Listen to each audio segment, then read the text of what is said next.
Welcome to another awesome edition of Comet Algebra. This video is for Algebra 1, Chapter 11, Section 3, Multiplying Radicals. So we did learn how to simplify radicals in the last lesson, and you're going to need those skills, and you will use them, well, this lesson and really all throughout the chapter. So first thing you need to know, when you are multiplying radicals, they can only be multiplied if they have the same root. That's what this n is symbolizing here. That if this and this are the same root, then you can multiply the numbers that are under the radical. Only numbers that are underneath the same radical can be multiplied. So we have to make sure we differentiate between numbers that are under a radical and numbers that aren't. And then after you are done multiplying, of course, they have to be simplified. Let's look at a few examples. In example 1, square root 15, these are both square root 2, so they can certainly be multiplied. 15 times 2 is 30, and now I'm checking to see if 30 has any perfect squares in it, but it's just 2 times 3 times 5, so no, that is simplified already. So now looking at example 2, again to repeat myself, numbers that are under the same radical can be multiplied. So this 5, we can multiply it times the 35, and this 2 can only be multiplied by this 3 because neither of them are under a radical sign. So 2 times 3 is still 6. You just multiply those the same way that you always have. And then we take 5 times 35, the two numbers under the radical, and I got 175 when I multiplied those. So again, this does have to be simplified now that we're done multiplying. And I think that you can probably see that the 175 does have a 25 in it. In fact, my little shortcut that you'll see on my answer keys sometimes, I'll just put above here 25 times 7, because 175 is 25 times 7. Of course, this is the perfect square. The square root, sorry about that, of the 25 has to come out in front. Square root of 25 is 5. So this becomes 6 times 5, which is 30, square root 7. And if you don't like my method of putting the 25 times 7 above here, you can always, remember, you can always do the factor tree for the 175. All right, in example 3, we notice our numbers are getting a little larger.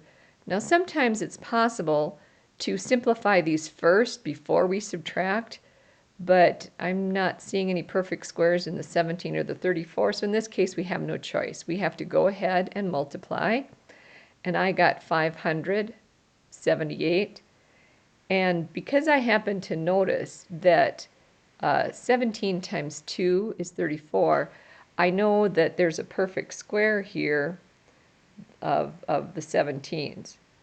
So I guess I could just show you the factor tree, 578, and if we were to divide that by 2, we would get 289, and that's a perfect square of 17.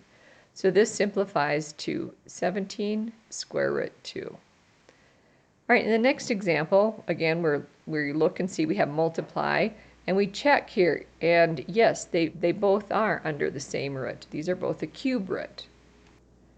And if I did my multiplying correctly, I got the cube root of 14,175.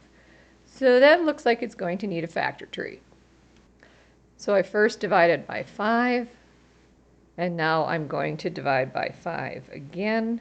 Please check my work, and I get 567.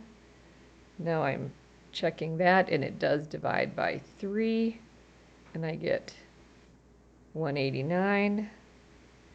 And checking that, it does divide by 3, and I get 63, which does divide by 3, 21, and 3, 7. So again, we're looking for perfect cubes, and I see that I do have this one group of 3 there.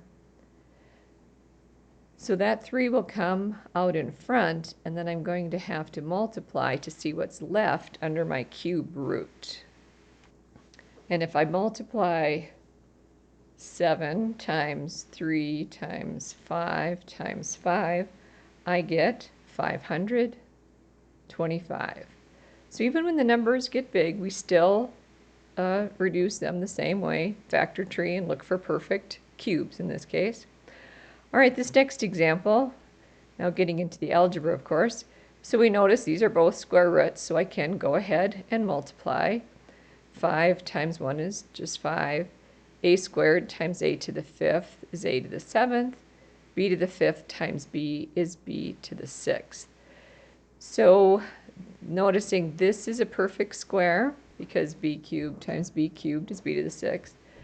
And this one I have to drop down to the even exponent, which would be a to the 6 times a. A to the 6 is a perfect square, so now we have these two. We have this perfect square and this one. So I have a cubed, b cubed, which came out, and what remains under the radical is the 5 and the a that's left behind. All right, one more example to go here, and I'll just repeat myself. Some of you are going to prefer, you could simplify this a bit before you multiplied. You know, this x squared, x to the 6 rather, is a perfect square. There's a perfect y squared hiding in there. So it's totally personal preference. I'm not going to dictate that to you. I guess I'm just going to, these numbers don't look too bad. I'm just going to go ahead and multiply them. 2 times 8 is 16. And then multiplying my like bases, I have x to the 7th, y to the 5th, and z squared. So we have many perfect squares here. The 16 is a perfect square, so is the z squared. And here we can take out the x to the 6th. Here we'll take out a y to the 4th, leaving a y behind and leaving an x behind. So I'm just trying to illustrate those perfect squares. Square root of 16 is 4. This x to the 6th gives me an x to the 3rd when I take the square root. This y to the 4th gives me a y squared. And this z squared gives me a z.